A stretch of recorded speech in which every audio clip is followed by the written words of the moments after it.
Hello dear student, welcome to my YouTube channel. और आज हम करने वाले हैं लोकसभा और बच्चों राज्यसभा। अच्छा, इसे करने से पहले एक बात जान लीजिए। लोकसभा और राज्यसभा जो होते हैं संसद के भाग होते हैं और 3 लोगों से मिलकर के संसद का निर्माण होता है। जैसे कि हम लोग जानते हैं राष्ट्रपति, लोकसभा और राज्यसभा, तो हमें इनमें डिफरेंस पता होना चाहिए और किसी भी एग्ज़ाम के लिए ये बहुत ही ज़्यादा महत्वपूर्ण हो जाता है। पहले हम बात करते हैं लोकसभा की।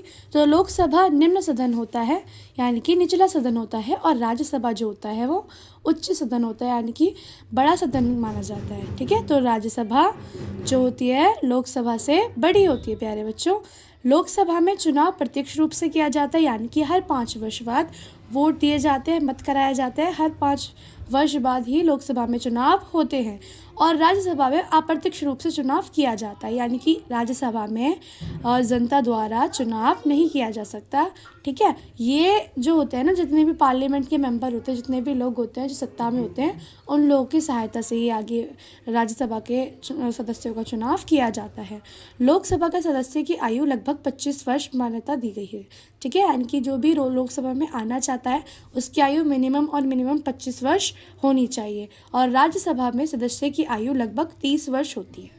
ठीक है प्यारे बच्चों, हमने जाना लोकसभा में 25 वर्ष और राज्यसभा में 30 वर्ष की आयु होनी चाहिए।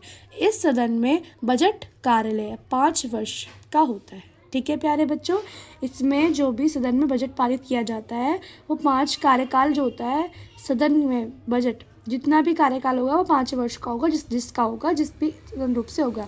इसमें बजट पारित, इस सदन में लोकसभा के बाद बजट पारित किया जाता है। देखिए प्यारे बच्चों, बजट हमेशा सबसे पहले लोकसभा में पारित किया जाता है और उसके बाद फिर राज्यसभा में पारित किया जाता है। अस्थायी रूप से चलाई जाती है, यानी कि इसे कभी भी भंग किया जा सकता है। अस्थायी होती है, कभी भी सरकार गिर सकती है और कभी भी इसे भंग किया जा सकता है। जैसे कि लोकसभा को भंग किया जा सकता है, लेकिन इसके सदस्यों का कार्यकाल 6 वर्ष का होता है और स्थायी रूप से चलाया जाता है। यानी कि कभी भी राज्यसभा के लोकसभा में भंग हो सकती है, लेकिन राज्यसभा को भंग नहीं किया जा सकता। राज्यसभा को भंग नहीं किया जा सकता। आई होप आप लोगों को वीडियो पसंद आई होगी। अगर वीडियो पसंद आई हो तो लाइक एंड सब्सक्राइब करना ना भूलें और बेल आइकन को ऑन करें प्यारे बच्चों, और मुझे बताएं कि आगे आपको कौन से टॉपिक पर वीडियो चाहिए। Thank you so much.